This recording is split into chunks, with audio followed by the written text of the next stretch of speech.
Hello friends, welcome back. What a fantastic day it was. क्यों मैं ये दिन को फैंटास्टिक कह रहा हूँ? क्योंकि यहाँ पे आप देखोगे ना, ये वाला जो ट्रेड, ये वाला जो ट्रेड बैंक निफ्टी का हीरो जीरो का ट्रेड एंट्री 50 का made a high of 30, almost double हो गया। फैंटास्टिक।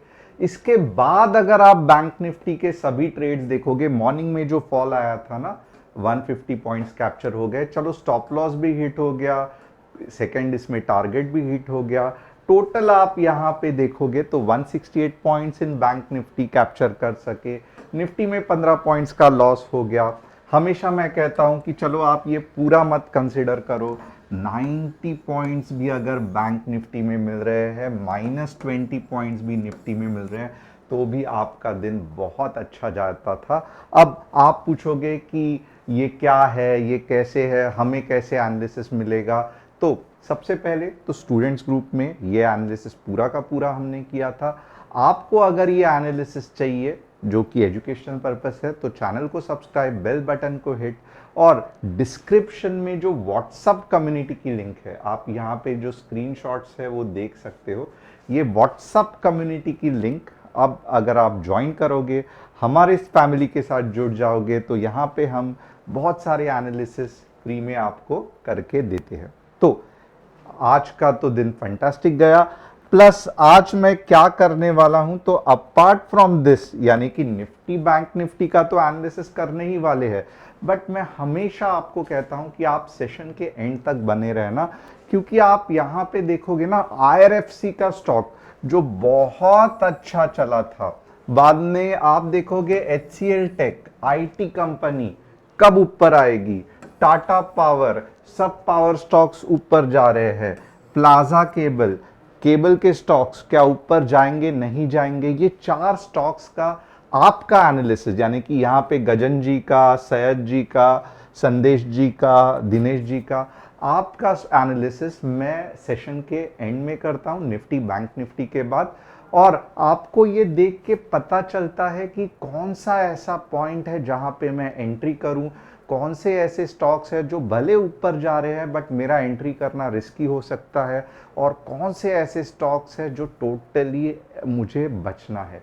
तो जब आप ये कम हर हर दिन, यानी कि हर शाम को जब मैं आता हूँ, आप मेरा ये स्टॉक्स के एनालिसिस देखते रहते हो, स्टडी करते रहते हो, ऑटोमेटिकली आपको रियलाइज होता है कि आप खुद भी स्टॉक्स आराम से सिलेक्ट कर सकते हो।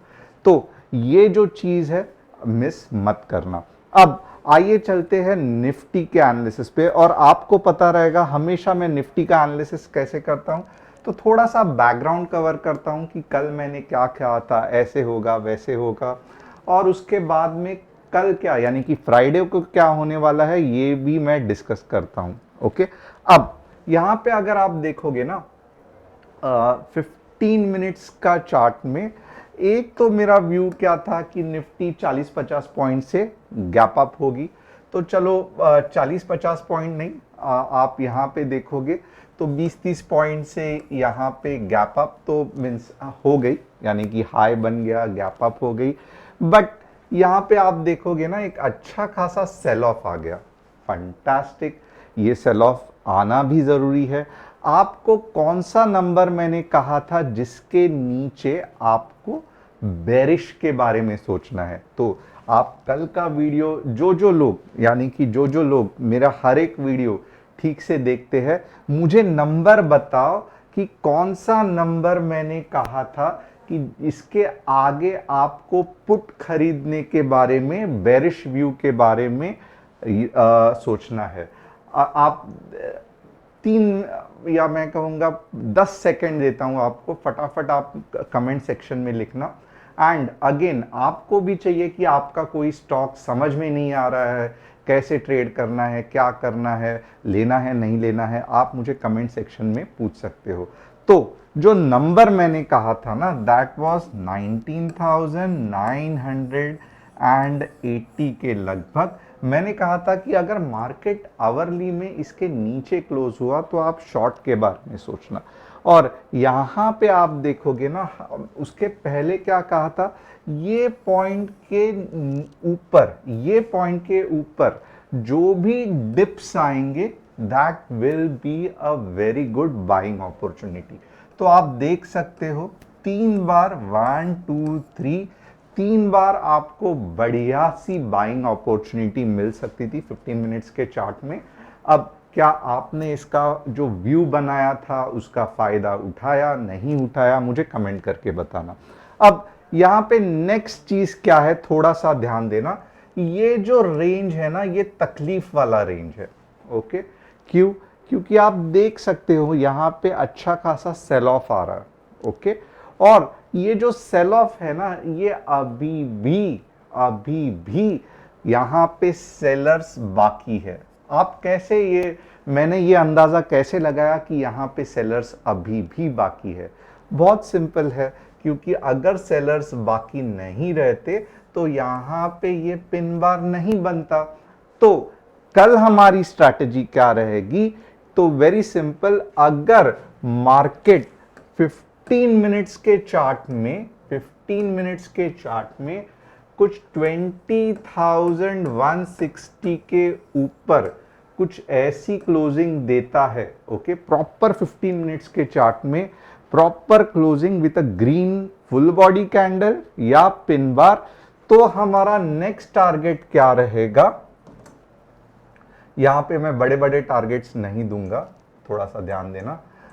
हमारा जो नेक्स्ट टारगेट रहेगा that will be of course life time high of the market, जो कि 20,200 के ऊपर हो सकता है। अब यहां पे अगर मार्केट गैप अप हो गया तो भी आप समझ लेना कि गैप अप भी हो गया, फिर भी ये जो जोन है ना ये थोड़ा सा डेंजर जोन है। ओके, गैप अप भी हो गया बट 15 मिनट्स के यहां पे अगर सस्टेन हो गया ना तो और आगे जाएगा, आप हैरान हो जाओगे, 40-50 पॉइंट का रैली दे देगा। और ये मैंने, कितने लोग हैं जो मैंने गैप अप के कंसेप्ट को फॉलो कर रहे थे या जिनको समझ में आया, गैप अप भले हो जाने दो, यस इसने ये जो सेलिंग है उसको निकाल दिया, but at the same time ये जोन पूरा मैं कहूंगा मगरमच्छ से भरा हुआ है। ओके, यहाँ पे दुनिया भर के मगरमच्छ है। ओके, और ये मगरमच्छ खत्म हो गए ये तभी ही पता चलेगा आपको जब कोई एक प्रॉपर यहाँ पे पिन बार या फुल बॉडी कैंडल बनती है। तो यहाँ पे 2-3 चीज मैं आपको बताना चाहता हूं। सबसे पहले तो जो हमारा कंसेप्ट था वो आज वर्क हुआ, कॉन्ग्रेचुलेशंस। 19,980 के नीचे मार्केट नहीं गया, every pull back was an opportunity to buy. Second, अभी भी सेलर्स बैठे हुए हैं, फंटास्टिक, ये हमने देख लिया। क्यों? क्योंकि यहाँ पे पिन बार बता रहा है। थर्ड, जो कि इंपॉर्टेंट है कि यहाँ पे 20,160 के ऊपर अगर एक proper full body green candle बनती है तो आपका नेक्स्ट टारगेट होगा 20,200। फंटास्टिक, ये थर्ड पॉइंट हो गया। और फोर्थ पॉइंट भी इंपॉर्टेंट है कि गैप अप हो गया, 20,200 चला गया, बट संभल के रहना, अगर गैप अप के बाद रेड कैंडल बन गई बिल्कुल भी कॉल मत खरीदना। यहां पे जब भी ग्रीन कैंडल बनेगी तो और आपको 40 या 50 पॉइंट्स मिल जाएंगे। अब ये पूरा का पूरा ऊपर का ड्रामा मैंने आपको बता दिया। अब हमारा जो व्यू रहेगा ना, हम सेल ऑफ के बारे में कब सोचेंगे? 20,040 के बाद हम थोड़ा सा पुट के बारे में सोच सकते हैं। कहां तक? तो पहला टारगेट 20 के रहेगा और दूसरा टारगेट 19,960 रहेगा। तो आपको यहां पे नीचे का भी व्यू मिल गया रहेगा। 20,040 के नीचे आप पुट के बारे में सोचो। 20,000 पहला टारगेट, 19,960 सेकेंड टारगेट। निफ्टी का पूरा स्टडी हो गया है, आप ये लिख के रख सकते हो, कल याद रखो, क्योंकि इससे ही पैसा बनता है।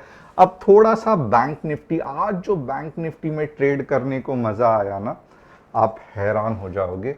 इतना बढ़िया बैंक निफ्टी ने रेंज बाउंड मूव दिया कि जो बैंक निफ्टी ट्रेड करते हैं बट बस उनको ही समझता है कि आज क्या बढ़िया बैंक निफ्टी ने मज़ा दिया था।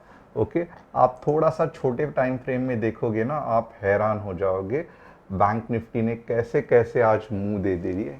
ये जो बैंक निफ्टी का हमारा चार्ट है, ओके, आप यहाँ पे देखोगे तो ये वाला मुंह, ओके, यहाँ से ये आराम से गया, बाद में वापस नीचे आया, वाह, ये जो मुंह था 40-50 पॉइंट का, और ये फाइनल मुंह।